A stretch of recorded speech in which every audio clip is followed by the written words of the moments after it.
জানাই আমার নির্বাচনী এলাকা সিরাজগঞ্জ ৪ উল্লাপাড়া সলঙ্গার সর্বস্তরের জনগণকে। মাননীয় স্পিকার, আমি শুরুতেই শ্রদ্ধার সাথে স্মরণ করছি মুক্তিযুদ্ধে যারা জীবন দিয়েছেন এবং বাংলাদেশে বিভিন্ন সময়ে যারা দেশকে মুক্ত রাখার জন্য, দেশের মানুষের অধিকার প্রতিষ্ঠার জন্য জীবন দিয়েছে। সবশেষে জুলাই গণ অভ্যুত্থানে যারা জীবন দিয়েছেন সেই সকল বীর শহীদদেরকে আমি শ্রদ্ধার সাথে স্মরণ করছি। মুক্তিযুদ্ধে যারা জীবন দিয়েছেন তাদের জন্য এজন্যই আমি স্মরণ করি, তারা আমাদেরকে একটা স্বাধীন বাংলাদেশ, নতুন বাংলাদেশ দিয়েছে। আর জুলাই বিপ্লবে, জুলাই অভ্যুত্থানে যারা জীবন দিয়েছেন তাদেরকে আমি শ্রদ্ধার সাথে এজন্যই স্মরণ করি, তাদের এই গণ অভ্যুত্থানের কারণেই আমরা এই পার্লামেন্টে আসার সুযোগ পেয়েছি, পার্লামেন্ট বসেছে এবং আমরা এমপি হওয়ার সুযোগ পেয়েছি। মাননীয় স্পিকার, আমি শুরুতেই রাষ্ট্রপতির ভাষণের উপরে ধন্যবাদ দিতে পারছি না এই কারণেই যে রাষ্ট্রপতি গত গণহত্যার সাথে সরাসরি জড়িত। উনি শেখ হাসিনার কোনো কাজকেই অপছন্দও করেন নাই, নিষেধও করেন নাই, বরং তার সকল কাজকে তিনি নির্বিঘ্নে সহযোগিতা করে গিয়েছেন। কাজেই এরকম একজন গণহত্যাকারী ব্যক্তিরকে আমরা ধন্যবাদ জানাইতে পারি না। এই চপ্পু সাহেবের মধ্যে কি মধু আছে আমি জানি না। সাবেক প্রধানমন্ত্রী, বিরোধী দলীয় নেত্রী বিরুদ্ধে যে মামলা হয়েছিল, যেটা শেখ হাসিনা পদত্যাগের আগ পর্যন্ত বলে গেছেন এতিমের টাকার কথা, এই মামলার তদন্ত কমিশনার ছিলেন হলো চপ্পু সাহেব, তখন দুর্নীতি দমন কমিশনের। কাজেই আমরা জানি না ওনার ব্যাপারে এত দুর্বলতা কেন। তবে বিএনপি তো পারে।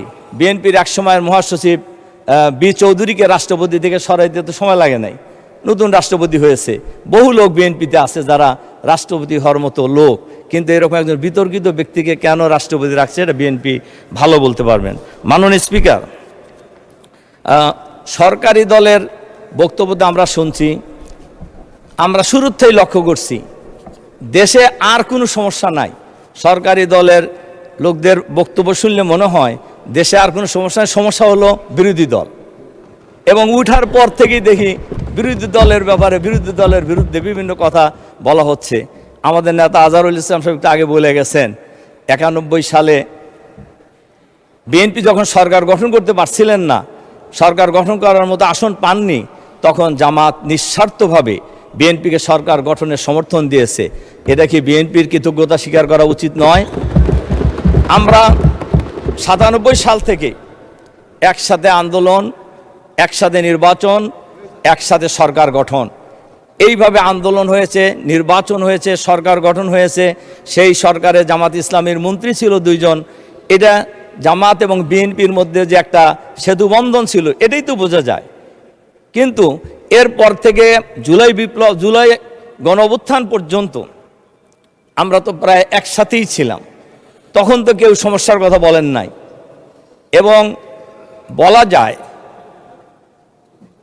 এই স্বৈরাচারী আমলে এইখানে আমরা যারা আছি অনেকেই বলেছেন, আমাদের সরকারি দলের বন্ধুরা বলেছেন, আমাদের বিরোধী দলের বন্ধুরা বলেছেন যে আমরা এখানে জুলুম নির্যাতনের শিকার হই নাই, এরকম লোকের সংখ্যা খুবই কম পাওয়া যাবে।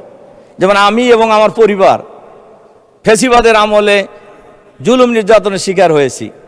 আমাকে 2 পায়ে লোহার বেড়ি, কোমরে লোহার বেড়ি, 2 হাতে হ্যান্ডকাপ পরিয়ে বিভিন্ন দেশের বিভিন্ন কারাগারে ঘুরানো হতো। এরপরে আমি প্রায় 45 দিন আমাকে রিমান্ডে রাখা হয়েছিল।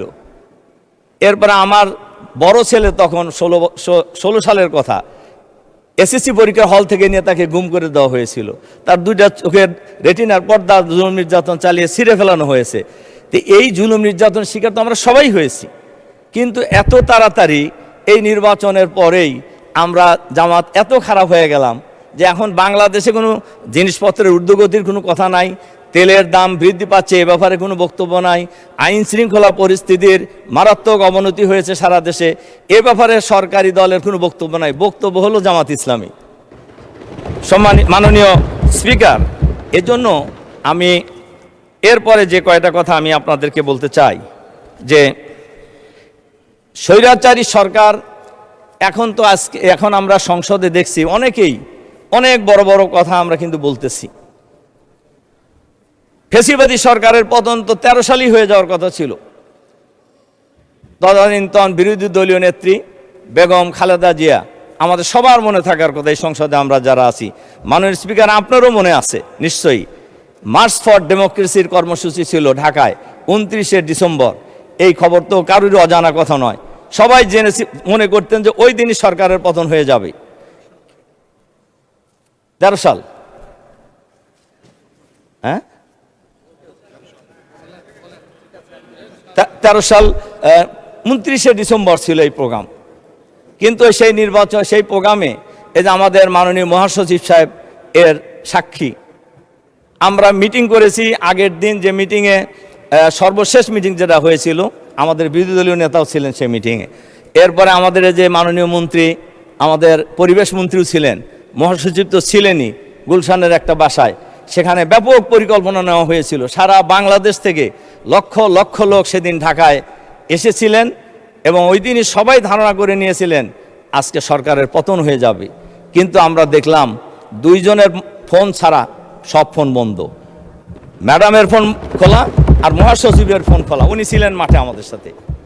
আর আমাদের জামাত শিবিরের লোকেরা মিছিল বের করে কয়েকজন ইতিমধ্যে শহীদ হয়ে গেল রামপুরায়। কাজেই আমরা যে এত আন্দোলন করলাম, ওই দিন সবার ফোন বন্ধ ছিল কেন, এটা কি কোনোদিন জানার সুযোগ হয়েছে জাতির? মাননীয় স্পিকার, আমি আরেকটা ঘটনা বলি। শাপলা চত্বরের ব্যাপারেও কিন্তু সেম ঘটনাই হয়েছে। শাপলা চত্বরের দিন ম্যাডাম বিরোধী দলীয় নেত্রী হিসাবে সবাইকে মাঠে নামার জন্য আহ্বান জানিয়েছিলেন, কিন্তু আসলে কি কেউ নামছিলেন? সেখানে আমাদের অনেক লোক শহীদ হয়েছে, আমাদের আলেম ওলামারা শহীদ হয়েছেন। কিন্তু ওই দিনও একটা সুযোগ সরকার পতনের কিন্তু ছিল, কিন্তু আমরা কিন্তু সে কাজটা আসলে করতে পারি নাই। মাননীয় স্পিকার, কাজেই আমরা সেদিন কিন্তু, এবং সর্বশেষ আমাদের মহাসচিব মনে থাকার কথা, আমরা প্রস্তাব দিয়েছিলাম যে ম্যাডাম সকাল থেকে কাজের মেয়ে ফাতেমাকে নিয়ে বালির টাকের সামনে পতাকা নিয়ে দাঁড়ায় আছে, অন্তত আমরা চলেন বিএনপি এবং জামাত মিলে একটা মিছিল সেদিকে দেই। কিন্তু সেদিন কিন্তু সেই সুযোগ আমাদের হয় নাই। মাননীয় স্পিকার, এরপরে জুলাই বিপ্লবে অনেকেই অনেক কথা বলেছেন। জুলাই বিপ্লবের বা জুলাই অভ্যুত্থানের একক দাবিদার আমরা কোনো সময় ছিলাম না। আমাদের নেতা, বিরোধী দলীয় নেতাও কোনো সময় বলে নাই যে এটা শুধু আমরাই করেছি। কিন্তু আপনারা নিজেরা বলেন কেন যে আমরা এটা বলছি? আমরা তো বলি নাই কোনো সময় যে এটা আমরা নিজেরা করছি। তার কারণে এই আন্দোলনের সাথে সবাই জড়িত। তবে এটা তো সঠিক, ছাত্ররাই তো আন্দোলন শুরু করেছে এবং ছাত্রদের নেতৃত্বেই আন্দোলনের সমাপ্তি হয়েছে। কাজেই এই আন্দোলনে আমাদের নেতা, বিরোধী দলীয় নেতা ডাক্তার শফিকুর রহমান সাহেব ছাত্রদেরকেও গাইড করেছেন, জামাতকেও গাইড করেছেন। উনি আন্দোলন ওনার জায়গা থেকে যেভাবে গাইড করার দরকার সেভাবে গাইড করেছেন, বিএনপিও গাইড করেছেন, সবাই গাইড করেছেন এবং সবাই মিলে যার জায়গা থেকে আন্দোলনের মধ্য দিয়েই ফ্যাসিবাদী সরকারের পতন হয়েছে। ফ্যাসিবাদী সরকারের পতন হওয়ার পর আমরা একটি নতুন পরিবেশ পেলাম। এই পরিবেশে এরপরে ঐক্যমত কমিশন হলো, সেখানে সংস্কার কমিশন হয়েছে। ঐক্যমত কমিশনে আমি নিজেও সেখানকার একজন সদস্য ছিলাম, আমরা গিয়েছি। এই যে একদিনে গণভোট এবং জাতীয় সংসদ নির্বাচন, এই প্রস্তাব তো বিএনপির, এই যে মাননীয় স্বরাষ্ট্রমন্ত্রী এখানে আছেন, ওনার প্রস্তাব এটা, একদিনে গণভোট এবং জাতীয় সংসদ নির্বাচন, এবং সেই নির্বাচন হয়েছে। আমি মাঝখানের ইতিহাস আর বলতে চাই না। নির্বাচনে আমরা আগাগোড়ে আলাদা বলছিলাম, কিন্তু আমাদের মাননীয় স্বরাষ্ট্রমন্ত্রীর প্রস্তাবেই কিন্তু একদিনে নির্বাচনটা হয়েছে এবং সেই নির্বাচনে গণভোটে হার পক্ষে প্রায় 70% মানুষ ভোট দিয়েছে। এখন এই গণভোটের রায় কার্যকর করা নিয়েই কিন্তু এখন বিপত্তি দেখা দিয়েছে। আমরা বলছি যে গণভোট আমরা অক্ষরে অক্ষরে পালন করব। আমার প্রশ্ন হলো, তাহলে গণভোটের রায় মানতে কি বলে জুলাই সনদ আমরা অক্ষরে অক্ষরে পালন করব। আমার প্রশ্ন হলো, তাহলে গণভোটের রায় বাস্তবায়ন করতে অসুবিধাটা কোথায়? এখানে তো অসুবিধা থাকার কথা নয়, এবং এটা যদি আমরা করি তাহলে বহু সমস্যারই সমাধান একসাথে হয়ে যাবে বলে আমি মনে করি। মাননীয় স্পিকার, আমরা সবসময় সংবিধানের কথা বলতেছি।